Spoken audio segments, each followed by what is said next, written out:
श्री स्वामी समर्थ। तुम्हा सर्वांचं माझ्या चॅनलमध्ये मनापासून स्वागत आहे। तर बघा, उद्या आहे नवीन वर्ष 2024 मधली पहिली संकष्ट चतुर्थी। तर बघा, प्रत्येक महिन्यामध्ये संकष्ट चतुर्थी येत असते, तर त्यांना प्रत्येक महिन्याच्या संकष्ट चतुर्थीला वेगवेगळे नाव असतात। तर आता ही पौष महिन्यातील संकष्ट चतुर्थी असणार आहे, तर तिला नाव आहे लंबोदर संकष्ट चतुर्थी। प्रत्येक महिन्यामध्ये दोन चतुर्थी येतात। एक चतुर्थी येते ते अमावस्येनंतर, तिला म्हणतात विनायक चतुर्थी, आणि पौर्णिमेनंतर जी चतुर्थी येते तिला म्हणतात संकष्ट चतुर्थी। या दोन्ही चतुर्थी लाडक्या बाप्पा विघ्नहर्ता गणरायाला समर्पित असतात। ही चतुर्थी कधी सुरू होणार आहे आणि कधी समाप्त होणार आहे, तर बघा, पौर्णिमा झाली की त्या महिन्याच्या कृष्ण पक्षाला सुरुवात होत असते। म्हणजेच काय, तर प्रत्येक महिन्यामध्ये येणारी संकष्ट चतुर्थी ही कृष्ण पक्षामध्ये येत असते। आता पंचांगानुसार 29 जानेवारी म्हणजेच उद्या सकाळी 6:11 संकष्ट चतुर्थीला सुरुवात होणार आहे, आणि दुसऱ्या दिवशी म्हणजेच मंगळवार दिनांक 30 जानेवारी 2024 सकाळी 8:54 ही तिथी समाप्त होणार आहे। तर हे चतुर्थीची वेळ आहे। तसेच आता पूजा आपल्याला कशी करायची आहे, व्रत आपल्याला कसं करायचं आहे, त्याचबरोबर या चतुर्थीला आपल्याला असं काय खास करायचं आहे, म्हणजेच लंबोदर चतुर्थीला आपल्याला काय पदार्थ जो आहे तो खाऊनच आपल्याला उपवास सोडायचा आहे। त्याचबरोबर उद्या आपल्याला गणपती बाप्पांना एक वस्तूचं अर्चन करायचं आहे। ते कोणती वस्तू आहे याबद्दलची संपूर्ण माहिती मी तुम्हाला आजच्या व्हिडिओमध्ये सांगणार आहे। व्हिडिओ पूर्ण बघा, जेणेकरून तुम्हाला संपूर्ण माहिती मिळेल। जर तुम्ही चॅनलवर नवीन असाल तर चॅनलला सबस्क्राईब करायला मात्र विसरू नका, आणि व्हिडिओला लाईक करायला मात्र विसरू नका। तर बघा, उद्या सकाळी लवकर उठून स्नान वगैरे आटपून आपली जे काही नित्यकर्म आहेत ते आटपून आपल्याला या महिन्यामध्ये म्हणजेच पौष महिन्यामध्ये आपल्याला सर्वांना माहिती आहे की सूर्यपूजेचा महिना मानला जातो। तर या दिवशी तुम्ही सकाळी सूर्याला अर्घ्य सुद्धा द्यायचं आहे। यानंतर सर्व देवी देवतांना अंघोळ करून घ्यायचे आहे। त्यानंतर गणपती बाप्पांची आपल्याला विधिवत पूजा करायची आहे। त्यांना अभिषेक करून त्यांचं पंचोपचार आपल्याला पूजन करायचं आहे, नैवेद्य दाखवायचं आहे।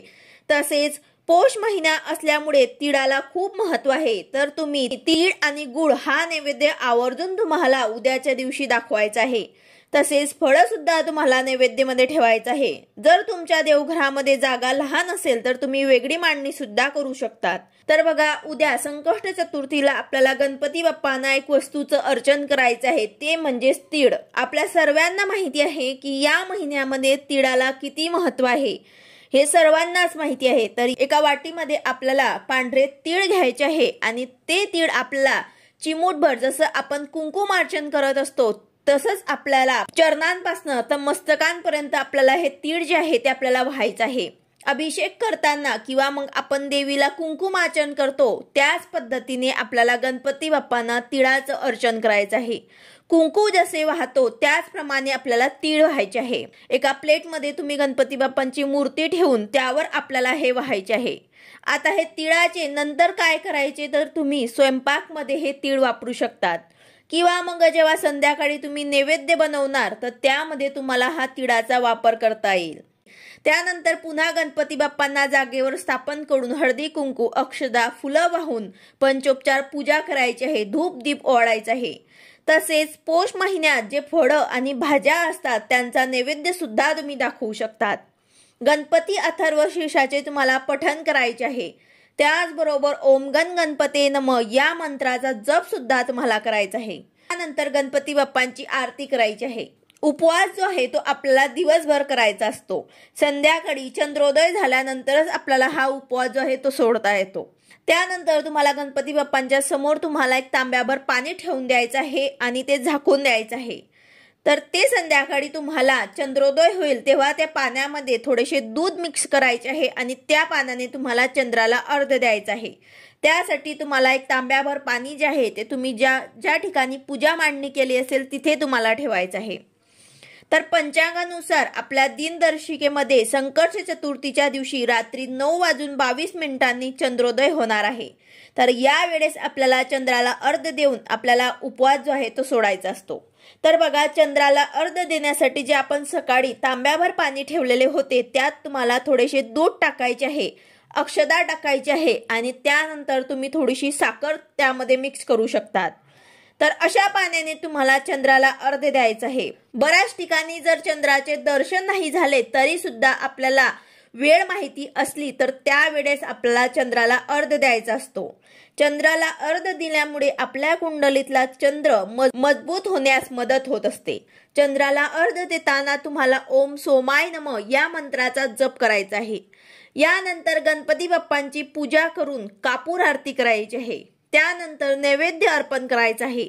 तर उद्या पौष महिन्यातील ही संकष्ट चतुर्थी आहे, लंबोदर चतुर्थी ज्याला आपण म्हणतो। तर या चतुर्थीला तिळाचा वापर करून तुम्ही कुठलाही एक पदार्थाचा नैवेद्य दाखवू शकतात।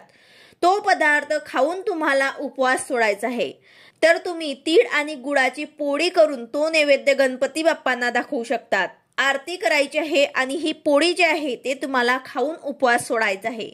तर अशा प्रकारे तुम्हाला हा पदार्थाचा नैवेद्य जो आहे तो गणपती बाप्पांना दाखवायचा आहे आणि तोच तुम्हाला खाऊन उपवास सोडायचा आहे। तसेच आता उपवास सोडताना मध्ये तुम्हाला परत उठायचं नाही। त्याचबरोबर सारखं तुमच्या ताटामध्ये अन्न घेऊ नका। जेवढं लागेल तेवढं एकच वेळे घेऊन घ्या। म्हणजेच काय तर आपण एकदा जेवढं अन्न घेतलेलं असतं तेवढंच खाऊन आपल्याला उपवास सोडायचा असतो। यामुळे आपलं व्रत जे आहे ते फळाला लागतं किंवा आपल्याला या व्रताचं पुण्य फळ मिळत असतं। तर हा नियम तुम्हाला लक्षात ठेवायचा आहे। आणि कोणताही व्रत तुम्ही जेव्हा करता तेव्हा त्या दिवशी तुम्हाला कोणाची निंदा करायची नाही, खोटं बोलायचं नाही आणि व्रताच्या दिवशी दिवसभरात झोपायचं नसतं।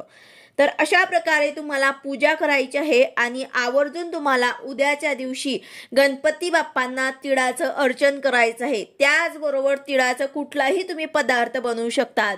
तीळ आणि गुळाची पोळी सुद्धा तुम्ही बनवून ते नैवेद्य दाखवून ते खाऊन तुम्हाला उपवास सोडायचा आहे। उद्या संकष्ट चतुर्थी जी आहे ते पौष महिन्यातली संकष्ट चतुर्थी आहे, त्यामुळेच आपल्याला तिळाचा वापर करून आपल्याला नैवेद्य दाखवायचा आहे। पौष महिन्यामध्ये तिळाला खूप काही महत्त्व असतं, जेणेकरून आपल्याला तिळाचा जो वापर आहे तो प्रत्येक वस्तूमध्ये आपल्याला करायचा आहे।